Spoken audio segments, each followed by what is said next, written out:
Biotechnology Chapter 2. Good morning, student. Student, now continuing with the second part of Unit 1 Biotechnology Class 12th, that is Molecular Biology. Unit 1 में we are now on the second part. In the first part we have studied about DNA replication as semi-conservative method. Now in the second part we have to study this name of the scientist, their contribution who proved that DNA replication is semi-conservative.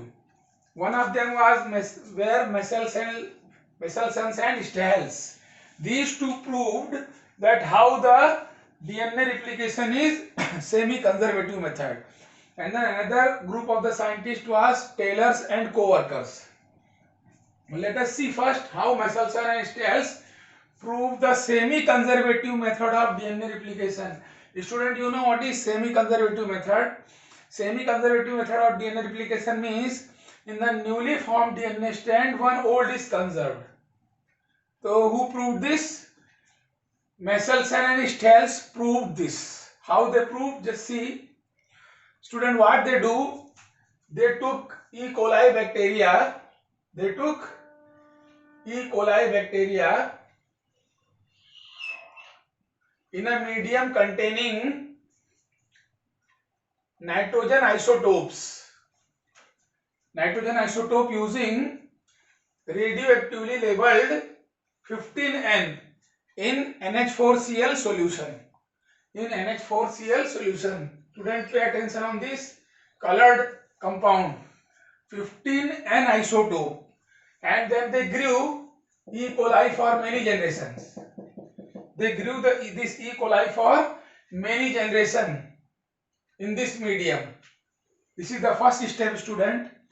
And then they removed E. coli and then they centrifuged in CaCl, cesium chloride.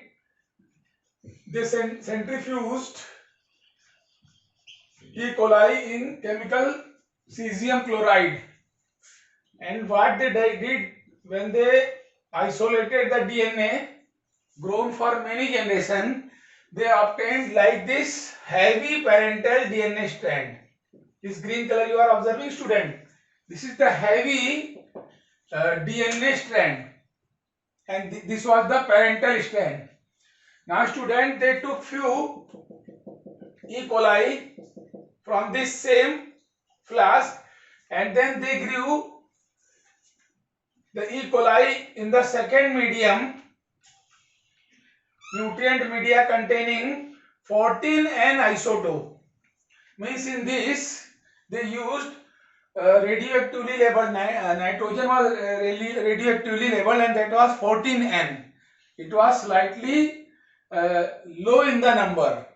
That isotope was low in the number.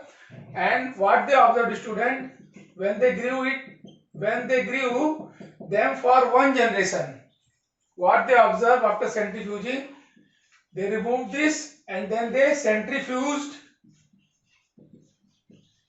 in cesium chloride, and what they saw, centrifuging requires cuvette and test tube.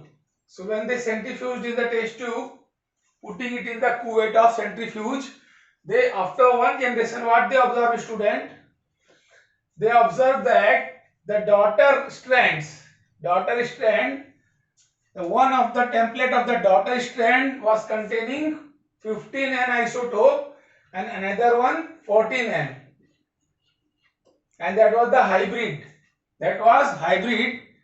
So this explanation, this diagram gives you the idea that 50% of the new strand, 50% of the daughter strand consists of the previous parental strand and 50% new.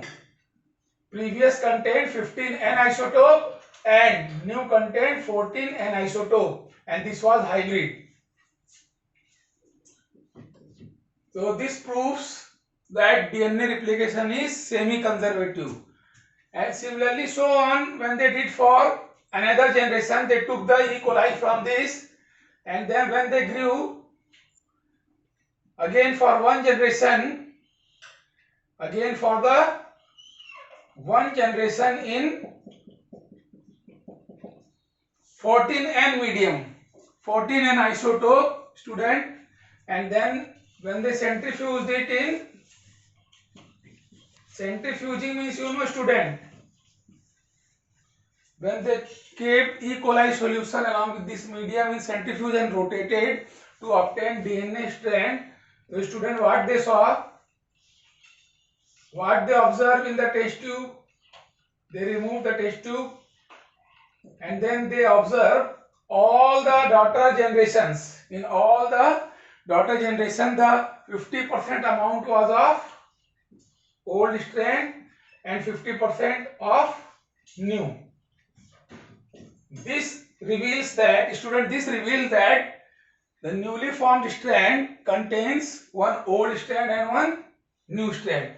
So student, what is the conclusion? Conclusion is that only 50% DNA molecules, only 50% DNA molecules were heavy in the next generation. Where what? Only 50% DNA molecules were heavy in the next generation, and that proves semi-conservative method, or this proves semi-conservative method of DNA replication, isn't it? In the board examination, this question, student, this question is asked for 4 marks. This question is asked for 4 marks.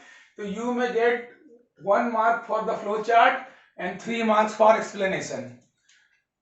So these 2 steps are compulsory. They are very compulsory, and this has to be explained because the forthcoming steps are same, isn't it? Isn't it? Making of RNA copy from DNA is called transcription.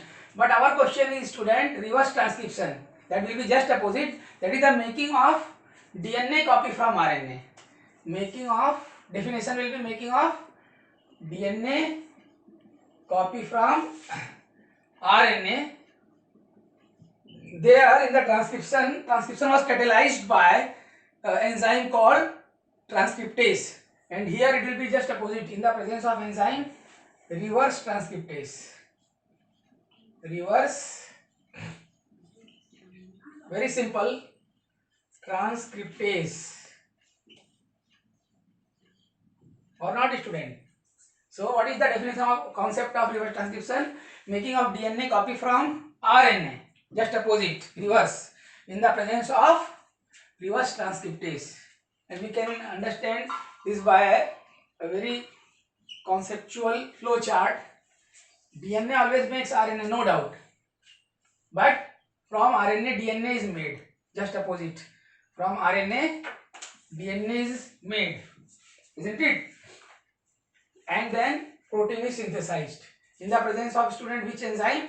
Reverse transcriptase enzyme.